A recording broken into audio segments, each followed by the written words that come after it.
Jai Sudev, everyone, and welcome to another edition of the Vihangam Yog Global Online Satsang. I'm Abhinav from Sydney, and I'm excited to bring another week of reflections, discussions, and lessons from the global Vihangam Yoga community to all of you wonderful listeners. If you're joining for the first time, a warm welcome. If you're coming back to listen to us again, thank you for your ongoing support. Before we dive into this week, on behalf of the entire Vihangam Yoga community, we'd like to wish you all a happy new year.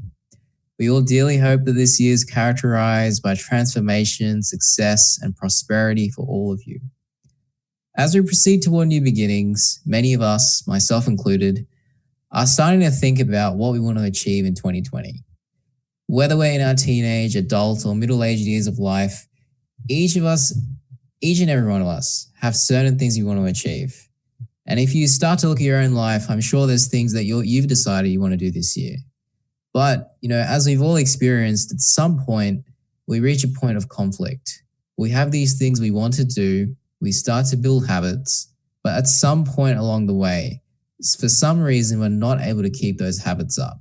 Time goes on, distractions appear, and this sort of counterforce inside of us keeps getting stronger and stronger until we find ourselves on YouTube watching things for hours on end, despite having set certain goals for ourselves. So it begs a question, why are our lives like this? Why is it difficult to focus and control ourselves? Depending on your exposure to things like meditation and spirituality, you may have different views and ways of answering this question. The ancients described to us that the primary reason for all of these counterforces and issues is in an entity which we'll be talking about and touching on today, called the mind. Today, at large, equipped with our global panel, we'll be diving into the topic, Controlling Mind, Lesson 1, Fixed Time and Place, and the Power of Sankalp, Commitment. The science of Vihangam Yoga and the medium of Swarved is what we'll be trying to dive into today with our global panel, and we hope that you all take something away today. As you wonderful listeners are collecting your thoughts and thinking about the topic for this week, we ask you all to share any questions you'd like answered on our two avenues, Slido.com and WhatsApp. The WhatsApp number is just on your screen now, just coming across. And the Slido link is slido.com/VYGOS. You can go to either of these avenues, put any questions you have, and we'll be working through them in our Q&A session. Keeping this kind of sense of energy and feeling with us, let's dive into our Q&A session for the day on Controlling the Mind, Lesson 1, Fixed Time and Place, and the Power of Sankalp, Commitment. We're fortunate today to be joined by Vijay Kumar from the US, a software engineer by profession and instructor of Vihangam Yoga since 2007. Vijay has taught the concepts and methodology of Vihangam Yoga in India, China, and the USA, and a number of other places. He's currently based in New Jersey and serving as the president of the North American Institute of Vihangam Yoga. We're very lucky to have him with us today. I hope you can hear me, Vijay. Thank you, Abhinavji, and I really feel very privileged to be part of this. Thank you. Yes, absolutely. We're lucky to have you here. So, Vijay, we've obviously got many different kinds of listeners joining us today, new and old. And the topic for today is, controlling the mind, something which we all want to do, something that's so vastly important. Just for the benefit of all of us who have come here to understand this today, could you just share a short word or maybe a short definition on what the mind actually is? Fantastic. Yeah. So my dear friends, this forum VYGOS has been serving for several months now to all of us. And what could be anything better than starting our 2020 with a journey which can only better our life, which can only enrich our life with more capabilities, with more focus, with more adherence to what we want to do. In achieving all of that, including a good health, one element in our body is very important to remain in check, and that is what is called mind. So, what is the mind? What is its role in the body and in our day to day life? When you open your mailbox, outside your door, you see some letters being posted to you by somebody. But who delivers you the letter? There is a postman. Similarly, we, as the receiver of information, we have sensors in our body. We have eyes, we have nose, we have ears. The information is being posted by these senders, but who delivers to us? The soul, the spirit that we are. Who brings the information from eyes to the soul? Who brings the information from ear to the soul? That messenger, that postman is nothing but the mind. Not only it delivers the message, the information from outside, but while we close our eyes, there are a plethora of thoughts, the ocean of thoughts waving in our head, and we get connected to that as well. So, who brings the thought within our head that we connect to? It is again the mind. It is mind which is responsible to capture the thought from something called chitta. Chitta is another subject which will deal in future course of this satsang. But chitta is something which props up all the thought, and it is mind that captures it and connect to the soul. So whether the information is reaching from inside or outside, it is reaching to you and me, to each of the soul within the body, only because of a messenger called the mind. So mind is that messenger. This is just to keep in the context of today's discussion. There are definitely several other aspects of the mind. Mind is the fundamental element for meditation. There could be, n number of courses describing the various nitty gritty details about the mind, and we will do it in future course of VYGOS. For now, mind is the messenger for the soul. Thank you.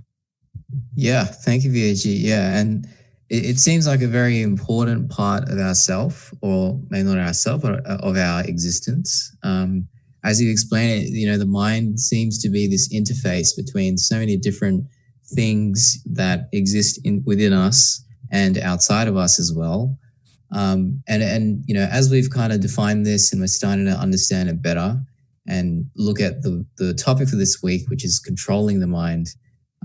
What would you say to a person who is trying to understand the need to control the mind in life? Like, why is this an important thing to do? What are the benefits of doing this? And, why should we spend time on it? Yes. So controlling mind is very fundamental need for one to progress in the desired path without any disturbances. It's just because of the mind that we get distracted from what we want to proceed to.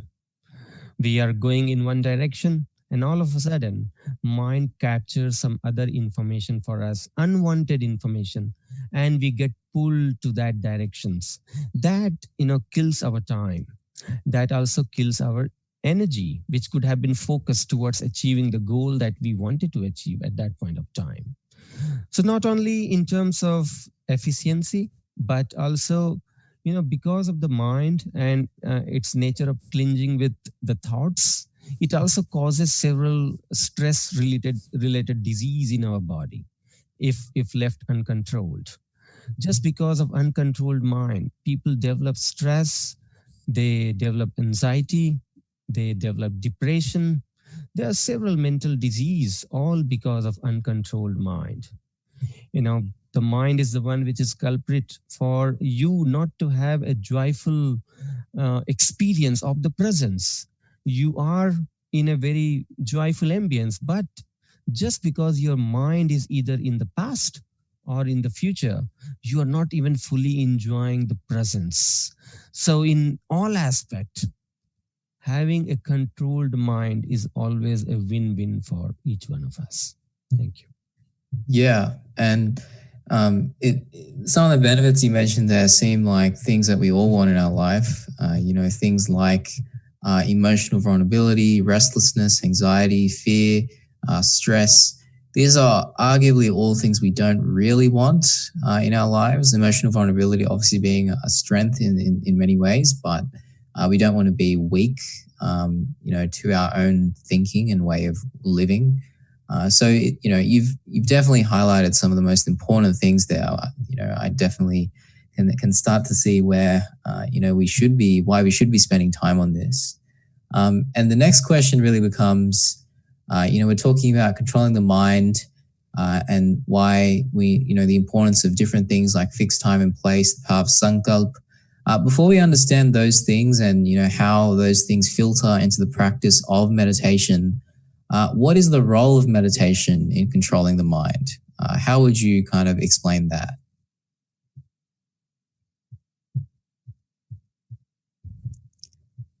So I'm not sure if you can hear me, VAG. I think you're... Oh, I'm sorry, I was on mute. Yeah. No, that's all right. Yeah. The need of controlling mind is inarguably understood that we all need to control the mind. What people usually do for the scenario when they feel very restless, they may take a resort of some kind of hobby. They just think that I'll just go and relax in maybe playing something or doing something. That is good thing to do. It is good thing to do because yes, it certainly unwinds the mind, but only for temporary time, because what unwinding mind does, it just temporarily disconnect you from the botherations which is causing you restlessness in your mind. What it does not do is it does not transform the mind. It does not change the state of the mind, the nature of the mind. And this is where exactly meditation plays its role. Meditation frees the mind from enslavement of any external agency for relaxing you.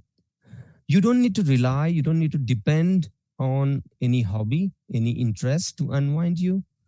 But what if you just change the mind itself? What if you just transform the mind itself to the state of restfulness?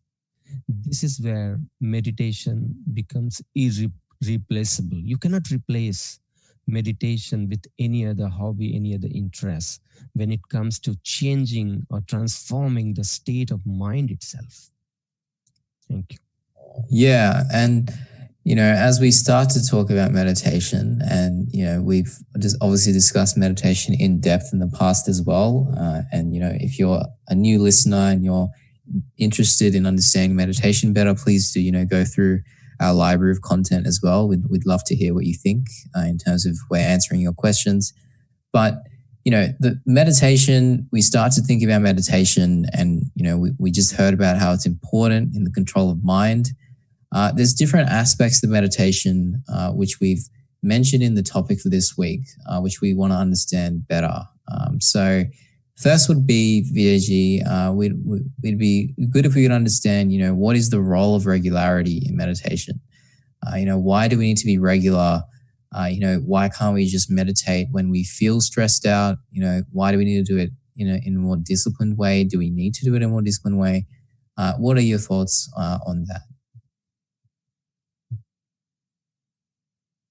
Yeah, the regularity in meditation is something like, regularly watering your plant, or in other words, regularly cleansing your body.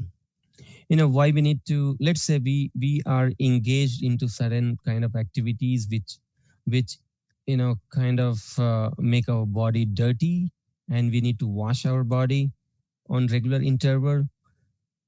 If you really desire to keep your body clean, what you would do is that after certain interval, you will go back to the shower to cleanse your body.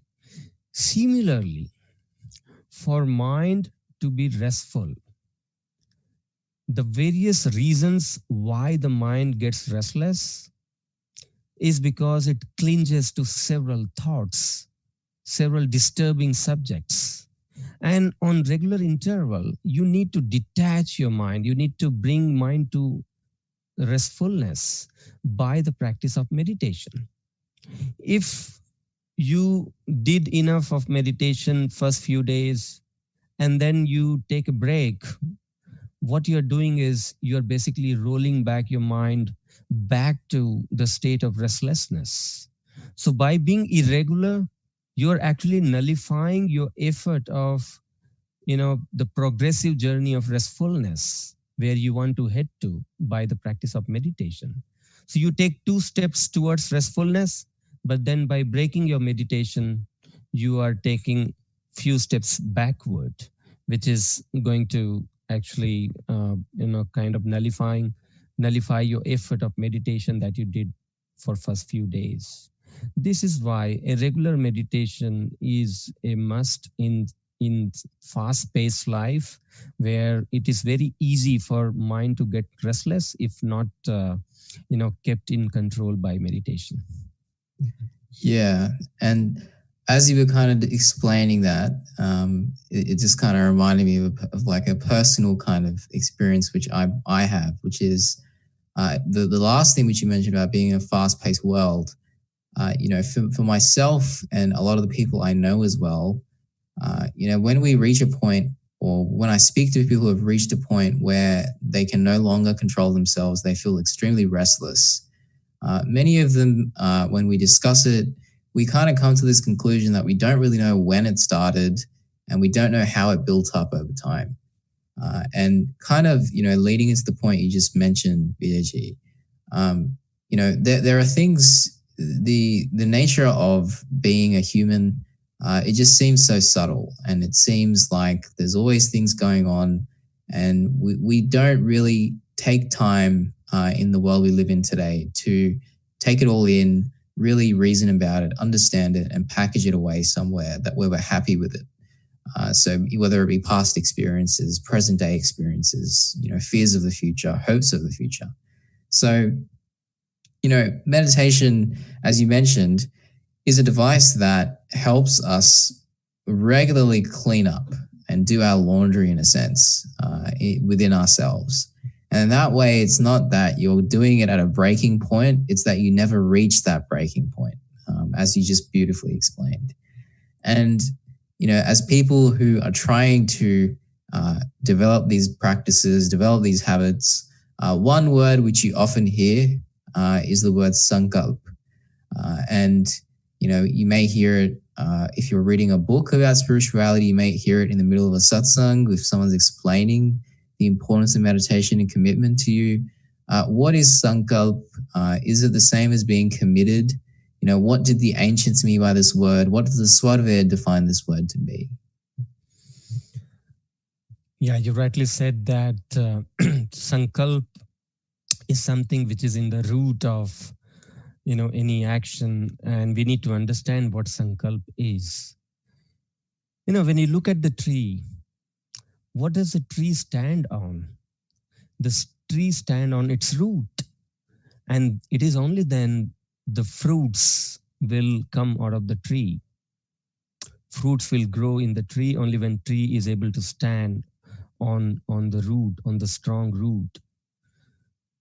The Swarved, which is the encyclopedia of spirituality, touches on all the subject about meditation, about the mind, about the soul, and it very beautifully touches the subject of Sankalp as well. It says, जिसका मूल अभाव है उसका वृक्ष अभाव, जाहि वृक्ष नहीं जगत में फैले कौन विधि पाव. So what it means is, when there is no root itself, how can the tree stand? And when the tree cannot stand, how can we expect the fruit to come out of it? In the real sense, what it also says is, any action and any result that we want to get out of our effort, the result, meaning the fruit, is the outcome of actions. Our action is nothing but, a growing tree. But when would anybody continue to grow the tree, continue to perform the actions? Only when it stands on the firm determination. So the firm determination, the resolve that we stick to, is called Sankalp. And that Sankalp is the root of action. Only when we are, kind of very adherent to the commitment, the resolve, the firm commitment for doing any actions, it is only then our action continues and eventually it brings out the fruit that we desire. So Sankalp is the initial wish that we develop within our soul. And that initial wish, which is called Sankalp, then later has to be protected and nurtured so that we could continue in performing the actions to eventually get the desired outcome. For that reason, Sankalp is the root of our action. Yeah. And I think what you've really explained there, which is very important for all of us listeners, is, we hear about this in the modern day as well, that in order to achieve goals or desires or dreams, you have to work hard. You have to really commit yourself and dedicate yourself, whether you look at the stories of famous sports people, very accomplished, CEOs, wherever you look. This concept of Sankalp is thousands of years old, but it continues to give us examples of people who are unique and who inspire us. And as you beautifully described using the reference of Swarve, Vijay, Sankalp is so important to a spiritual lifestyle as well. Without Sankalp, we can't really grow the tree of our own growth and spiritual progress. And in talking about spiritual progress and what that entails, the second piece, which we wanted to discuss today, is the importance of time and place. Speaking in kind of high-level terms, before we go into both of them in detail, why would you say, and what is your exposure, depending on, based on your exposure to this in your own experiences, why is time and place of meditation important? Our body and mind are something that is influenced by the external ambience. When we talk about place, every place brings up different kind of thought within our mind. So what if we designate a place, a proper place for meditation, such that the moment you reach to that place, the thought of meditation come in your mind? Won't that be always very helpful for you to rather feel more interested for meditation?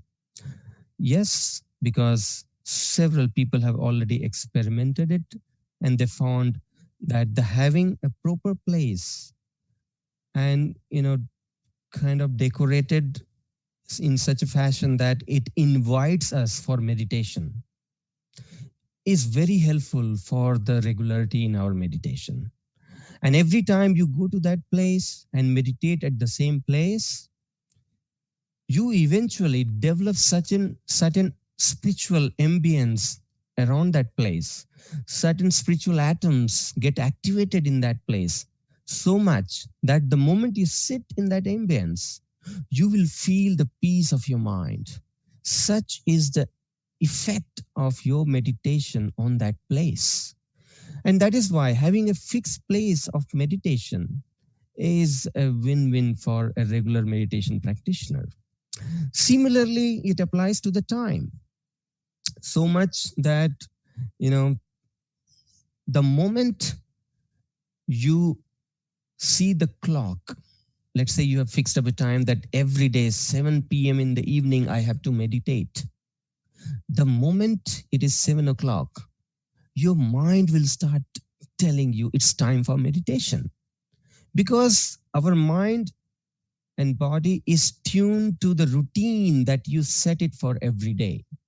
So much that, when let's say you schedule your body and mind for going to bed at about 10 o'clock in the night, you will see that if you repeat this for every day, then the moment it is 10 o'clock, you will start feeling sleepy, because your body and mind adjust to that routine accordingly. So if you have a fixed time for meditation, the moment it is about that time, your body will start responding to it, your mind will start preparing for it, and you'll feel that you are more ready for meditation exactly when it is time for meditation. Just to conclude with an example, my grandfather had such a good habit of meditation that uh, every evening 7 o'clock he will straight go to the meditation hall and meditate. He used to adhere to it so much that even when he has a bite of food in his hand, he's about to take it in his mouth, but if the clock says 7 o'clock, he will put the bite back to the plate. He will go and meditate and then come back and complete his meal. It was such a disciplined adherence to the time and the place for him, which is why he was so successful in meditation. Yeah, that's an amazing example of a very amazing personality. It's again, it's so important for all of us to really take this in because, uh, you know, as you also mentioned, entering patterns, even if you look at whether we just talked about spiritual science and how the spiritual sciences talk about the importance of regularity and time and place. But honestly, if you're on the fence about this concept, you can even look at what the modern day sciences tell us about the brain, the chemistry of the brain, and how by entering certain patterns and habits, even our brain chemistry expects those habits to happen every day at 7 o'clock. Not only will your soul and your mind and everything be aligned, but even your body and your brain and the chemistry of your body will be aligned. So habits and forming habits are, at the crux of long-term progress. And we don't need to look anywhere beyond just our personal experiences in life. I'm sure there's been times in your own lives where, you've had to stick to a routine. How have you found that to be different to a time where you haven't stuck to a routine? And we can find a lot of answers even that way in our own experiences. So, to understand time a little better, VJG, we've heard about why it's important. What time should we meditate then? If we're saying that time is a very important thing, is it a matter of just choosing a time and sticking to it? Or is there like an optimal time where we can really gain more benefits per se? Yeah, absolutely. Whether we meditate for the physical benefit, the mental benefit, or for spiritual benefit, for all aspect, the proper time for meditation is when it is the easiest for us to meditate. And if you think little deeper into it, why it becomes difficult for us to control mind?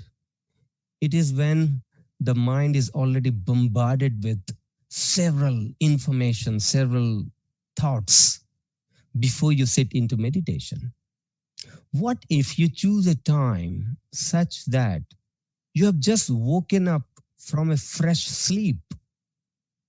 You have not yet started interacting with the world, nor you have got a chance to develop, the sea of thought in your mind. Just prior to that, the moment you woke up from the bed, you start gearing up for meditation practice. This is why there is a particular period in the early morning which is called Brahm Muhurt. Brahm Muhurt Bela, the period of Brahm Muhurt, is a period of about 2 to 2.5 hours long. Starting from 3 o'clock in the morning, goes up to 5:30 in the morning.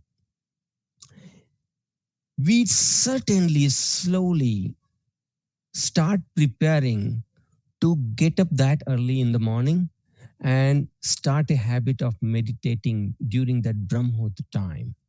It has multifold benefits. We have heard about early to bed, early to rise makes a man healthy, wealthy, and wise. The proverb is not new. That means this has always benefited the human being when they woke up early, started the day early. This is also in line with the nature. Our body is part of the nature. When the nature woke up early in the morning, why would you be sleeping, causing friction between you and the nature? When there is a friction, there's a restlessness. And when there's restlessness, it is difficult for you to meditate. So early morning, Brahm Muhurt time is most conducive for meditation because your mind is more at rest. It is very easy to change the nature of the mind right at that moment when it is ready to be transformed. Thank you. Yeah. And um, I really love how you just mentioned the link to that older adage, which we always hear, early to bed, early to rise makes a man healthy, wealthy, and wise. Like that. I think that really captures the essence of this, which is we should experience these things for ourselves as well. I for myself have been meditating for a number of years now. Thankfully, been fortunate to get the opportunity. And I've also personally found that when I meditate in the morning, when I meditate at a point where I am relaxed, let's say, not maybe relaxed, but there's a space in time where I can really just sit and focus on meditation. I find that when I get up from that, then things feel different. I feel more at peace. So if you're a listener out there thinking about this, obviously, as Vijay just mentioned, Brahm Muhurt is the optimal time. And if you're worried about whether it's going to work at all, if you don't do it during Brahm Muhurt, I can definitely tell you from personal experience, it still does work. It's still a very powerful technique, and it helps a lot. I think the essence of this is we need to use all the tools we're talking about to, if we want to progress further, develop these habits. So you may want to take a Sankalp that I want to wake up an hour earlier. And then I take another Sankalp that I want to wake up 2 hours earlier. And slowly, getting toward that end state where you want to get to. And as we're trying to develop these habits better, the second piece in time and place is place. And I'd love to understand from you, Vijay. We talked about place and we talked about its importance, having the right ambience, having the right environment, having a consistent environment. Where should we meditate if we're trying to determine, if we're starting today, like, yes, I want to start, I'm taking a Sankalp 2020, I want to start meditating more regularly. Where should I start to meditate? Right. Our master Sadguru Sadafal Deji Maharaj with his personal experience of 17 long years of meditation journey, through which he demystified all the mysteries of the meditation and the spiritual experiences. He documented all his experience in the book called Svarved, where he discussed about everything starting from how to control mind, how to attain the self realization, and how to attain the ultimate goal of meditation, which is union with Almighty. In his entire gamut of experience, fundamentally, he touched upon every nitty gritty details of meditation. And so he did for choosing a place as well in Svarved. He says that the place for, let's say, the family people should be such in the house that it is a room which is isolated. It should not be a public place in the house. So a place, a room in your house such that it is isolated, undisturbed, the dim light, more inviting for you to feel at peace when you sit at that place undisturbed. And the place should be decorated in such a way that it feels meditative for you, it feels interesting for you. The place has to be interesting, it has to be inviting. The light conditions has to be properly set, dim light. The cloth on the ground should be white, such that it feels more at peace when you sit on the white cloth. It also feels more concentrated, less distractive. So, you know summarizing all this, the place certainly has to be more meditative in nature, undisturbed, isolated. Meditation is preferred to be done in isolation, not in group. If you really want to expedite your meditation, growth in meditation, then it is preferred that you do it in isolation, undisturbed. This is how you choose your place. Yeah, such a wonderful explanation. And as we kind of reach toward the end of our conversation today, and we try to maybe bring it to a close and a distinctive lesson which we all want to take away. The topic for this week, when we started our conversation, was controlling the mind, fixed time and place, and the power of Sankalp. So I guess my last question to you for today, VAG, before we continue this, and I'm sure in many future weeks and conversations, would be, what will your message be to the listeners? Like, how should we use the tools we've talked about today to direct our lives in a more deliberate way and on the path we desire to go? How should we use the tools of Sankalp, meditation, time and place? In fact, that is the whole idea of starting this series in VYGOS, that now it is not only for us to sit and listen to what is being talked here, but this session is going to be a vehicle for us to progress towards spiritual journey, towards controlling mind, towards the all-round prosperity in our life. So the message for today is, let's take the Sankalp. Let's take the Sankalp that I will meditate twice daily, not once. The message from Sarved is, we must meditate twice daily, once in the morning and once in the evening, minimum for 10 minutes in a day. You have to build up this Sankalp on daily basis. You have to protect it. You have to protect your Sankalp by the patience, and you have to nourish this Sankalp by constantly remembering it, that I have taken a resolve to meditate every day. If you have not learned the meditation technique, then you can always click on the link which is provided in the description of this broadcast in YouTube, where you can request a meditation instructor to teach you the technique of meditation. So let's take the pledge. Let's take a resolve to meditate twice daily. Let's fix a time in 24 hours. Give a place in your 24 hours duration within day and night for the meditation. Also, let's fix a place in your house. This is the experiment I want all of us to do for a week time before we meet again next week to hear what's the further next assistant, the steps that is going to assist us in meditation. So for the 7 days, let's stick to this. Let's prepare the place. Let's fix a time. Let's start meditating. If you have not learned the meditation, please click the link which is provided in the description and request for the technique of Vihangam Yoga meditation so that you can learn and start meditating. Thank you.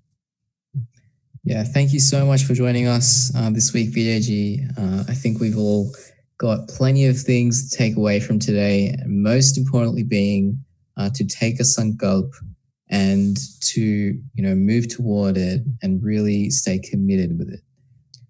So this week was all about controlling the mind and a first lesson of fixed time and place and the power of Sankalp commitment.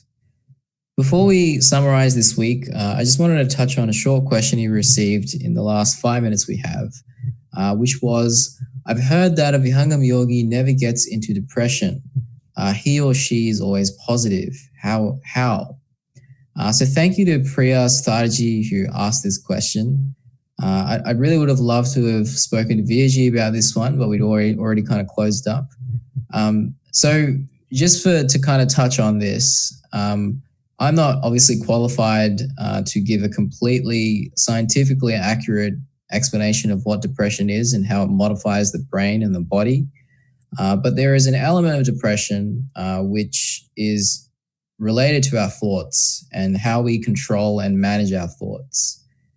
There's a psychological and mental element to it, in addition to the chemical and physical elements.